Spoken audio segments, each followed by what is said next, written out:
यो दुबईको नल card machine हो, ठिक छ। यहाँ यसरी नल कार्ड यहाँ राख्नु होला, टपअप गर्ने अप्सन आउँछ। यहाँ टपअपमा क्लिक गर्नु, कति रुपियाँ हो यसरी क्लिक गर्नु र यहाँ बिचमा पैसामा क्लिक गर्नु। अनि यहाँ चाहिँ यसरी क्यास हाल्ने ठाउँ हुन्छ, ठिक छ। यहाँ क्यास हालेर रिचार्ज गर्न सक्नुहुन्छ। त्यसपछि केही गाह्रो हुँदैन। यो चाहिँ सिकाउनुको लागि हो। जय Nepal guys, welcome back to my new video. तपाईँलाई स्वागत छ आजको नयाँ भिडियोमा। र आज हामीले कुरा गर्नेछौँ दुबईमा बस ट्राभल गर्ने बेलामा बिना नल कार्डको कहिले पनि ट्राभल नगर्नु होला, नत्र फाइन पर्न सक्छ। हजुरहरूलाई 200 दिरामको फाइन पर्न सक्छ। र यसमा के गल्ती हुन्छ हजुरले नगर्नुपर्ने त्यो सब बताउँछु मैले। र च्यानलमा जो पनि नयाँ आउनुभएको छ च्यानललाई सब्सक्राइब गरिदिनु होला। यस्तै नयाँ नयाँ भिडियोहरू आउनको लागि हजुरहरूलाई सजिलो हुन्छ। नयाँ नयाँ दुबईको जुनसुकै फाइन रुल्स होस्, जुनसुकै अपडेट होस्, हजुरले पाइहाल्नुहुन्छ, टेन्सन लिनै पर्दैन। सो गाइज अब कुरा गर्छु सबभन्दा अगाडि त दुबईमा होइन मलाई बहुत धेरै जस्तो के नेपालीहरू भयो नि, बहुत धेरैजनाले कि यतिजनाले फाइन खान्छ नि। यहाँसम्म कि नेपाली मात्र होइन, इन्डियन, पाकिस्तानी, श्रीलङ्कन सब होस्, तर नेपालीहरू जस्तो दाजुभाइहरू धेरै भेटिन्छन् क्या। फाइन खाएको, फाइन कहाँ गएर तिर्ने, यताउता सोध्छन्। यो एकदमै लास्टै गाह्रो हुन्छ कि गाइज। अब सेलेरी पनि छैन होइन, यहाँ आउँछन् 2000, 2500, 3000मा आउँछन् सबैजना।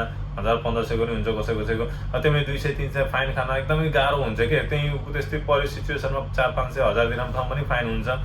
त्यसैले भनेको हजुरले दुबईमा यति आउनुभएको छ भने होइन, सबभन्दा पहिला अब बस ट्राभल गर्नुहुन्छ, कहीँ पनि काम गर्न जानको लागि होइन, कहीँ कामै छ, ड्युटी छ, कहीँ घुम्न जान छ, कहीँ केही पनि गर्न छ, त बस ट्राभल गर्ने बेलामा सबभन्दा जरुरी पर्ने भनेको नल कार्ड हुन्छ होइन।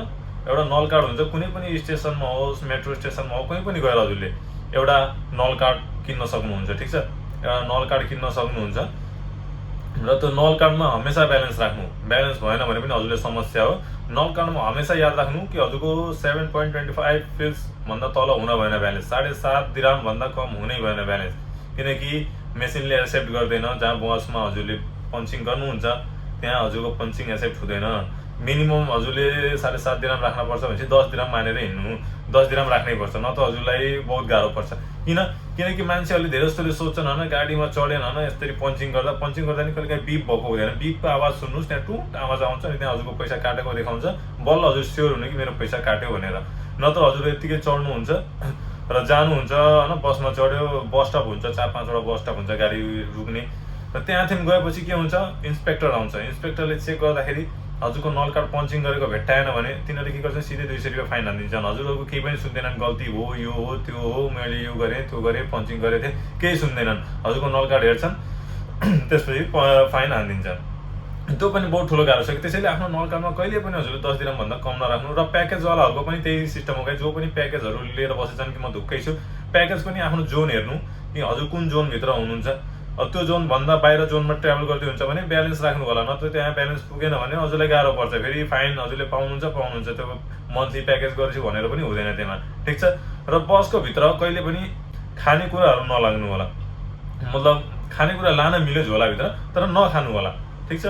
कहिले पनि बसको भित्र खानेकुराहरू नखानु होला, फोहोर सोहोर नगर्नु होला। त्यसको पनि फाइन पर्छ गाई, 300-400-500 दिरामसम्म फाइन हुन्छ। बसको भित्र खाना एलाउड छैन, स्मोकिङ गर्न एलाउड हुँदैन, ठिक छ। अनि त्यसपछि यहाँ सिट पनि हुन्छ होइन, पिओडी सिट हुन्छ, फिमेल सिट हुन्छ, सबको अलग अलग सिट हुन्छ। अरूको सिटमा पनि नगएर बस्दिनु। ब्लू सिट हुन्छ, एउटा पिओडीहरूको लागि हुन्छ। अनि एउटा पिङ्क सिट हुन्छ, फिमेल्सहरूको लागि हुन्छ। फ्रन्टमै हुन्छ फिमेल्सहरूको, जेन्ट्सहरूको पछाडि हुन्छ, र मिडलतिर पिओडीको हुन्छ, ठिक छ। र कहिले काहीँ हजुरहरू गएर फिमेल सिटमा बस्दिनुहुन्छ। फिमेलहरूले केही भन्दैन क्या, सब अलग अलग देशको हुन्छन्, तिनीहरूलाई केही पनि प्रब्लम हुँदैन, तिनीहरू चुप लाएर बस्ने। तर रुल्स ब्रेक गरेपछि इन्सपेक्टरले भेट्टायो भने त्यहाँ फाइन हान्छ हजुरलाई कि किन फिमेलको सिटमा बस्यो भनेर, ठिक छ। त्यो फिमेलहरूले केही पनि भन्दैन कि मेरो साइडमा आएर बसेछ, त्यसलाई थाहा छ, त्यसलाई थाहा हुन्छ कि अगाडि चेकिङ पऱ्यो भने यसले फाइन खान्छ भनेर, तिनीहरू चुपचाप लाएर बस्छन्। त आफ्नो सेफ्टी हजुरले आफै गर्ने हो। जो पनि यो भिडियो हेर्नुभएको छ आफ्नो सेफ्टी आफै गर्नु होला। मैले भनिरहेको छु, कहिले पनि अरूको सिटमा गएर नबस्नु, कहिले पनि पिओडीको सिटमा गएर नबस्नु। आफ्नो पछाडि हुन्छ जेन्ट्स एरिया हुन्छ, जेन्ट्स एरियामा गएर बस्नु, त्यसमा कुनै समस्या छैन। र नल कार्ड हमेसा पन्चिङ गर्ने बेलामा यति याद राख्नु, बिप भन्छ कि नै, त्यो बिपको आवाज सुन्नु। र इन्सपेक्टरले कहिले पनि चेकिङ गर्ने बेला नाइ म दिन्न, नल कार्ड छैन, यताउता नभन्नु, झन् ठुलो समस्या पर्न सक्छ हजुरलाई। झन् कि बिना नल कार्डको हिँडेछ यताउता भनेर 1000-500 पनि हान्न सक्छन् फाइन 200को ठाउँमा। त्यो पनि एकदमै गाह्रो हुन्छ। र आफ्नो मोबाइलमा हमेसा आरटी एप राख्नुहोस्। नल पे एप पनि हुन्छ, त्यहाँ पनि राख्नुहोस्। त्यहाँ पनि हजुरले हेर्न सक्नुहुन्छ पन्चिङ भएछ कि भएन भने चेक गर्न सक्नुहुन्छ। त्यहाँ स्क्यानर टाइपको हुन्छ, नल कार्ड स्क्यान गर्नुहुन्छ, सब त्यहाँ डिटेल बताइदिन्छ, ठिक छ। त्यो सजिलो हुन्छ। त्यसैले गर्दाखेरि बसमा कहिले पनि खानेकुरा कचराहरू फ्याल्ने काम, बसभित्र झुक्केर पनि नगर्नु, त्यसको झन् ठुलो फाइन हुनसक्छ, ठिक छ। क्यामेरा लागेको हुन्छ बसको भित्र पनि, सबै ठाउँ क्यामेरा हुन्छ। हजुरले यो नसोच्नु कि बसको भित्र जे पनि गर्छु थाहा पाउन्न, सब लागेको हुन्छ, A to Z त्यहाँ अगाडि स्क्रिनमा देखिरहेको हुन्छ। त्यो पनि सेफ्टी आफ्नो आफै गर्नु होला। धेरै जस्तोले फाइन खाएको हुन्छन्, किनकि पन्चिङ गर्दा पनि तिनीहरूले कहिले पनि कन्फर्म हुँदैन कि मेरो पन्चिङ भएको छ कि नै।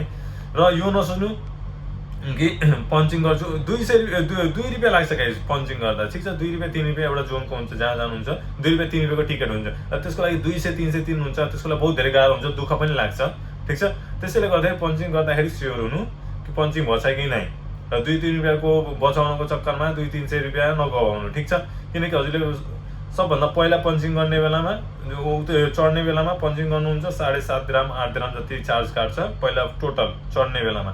अब जहाँ झर्नुहुन्छ त्यहाँ फेरि एकचोटि पन्च गर्नुपर्छ, त्यहाँ पन्च गर्नुहुन्छ, बाँकी पैसा वापस आउँछ। जहाँ झर्नुहुन्छ जुन जोन हुन्छ, जस्तो ठाउँ हुन्छ त्यो हिसाबले चार्ज काट्छ आफै। अब 7.5 दिराम 8 दिराम सुरुमा काटेछ भने पछि झर्ने बेला 3-4 दिराम वापस आउँछ, 2-3 रुपियाँ काट्छ, त्यस्तो हुन्छ। त्यसैले 2-3 रुपियाँको चक्करमा 200-300 रुपियाँ नगवाउनु। सबैजना कमाउन आएको, यहाँ धेरैजनाको मैले हेरेँ नेपालीहरूमा दिनकै 4-5 जना 6 जना आइरहेको हुन्छ, त्यसरी महिनाको 200-300 जना हुन्छन्।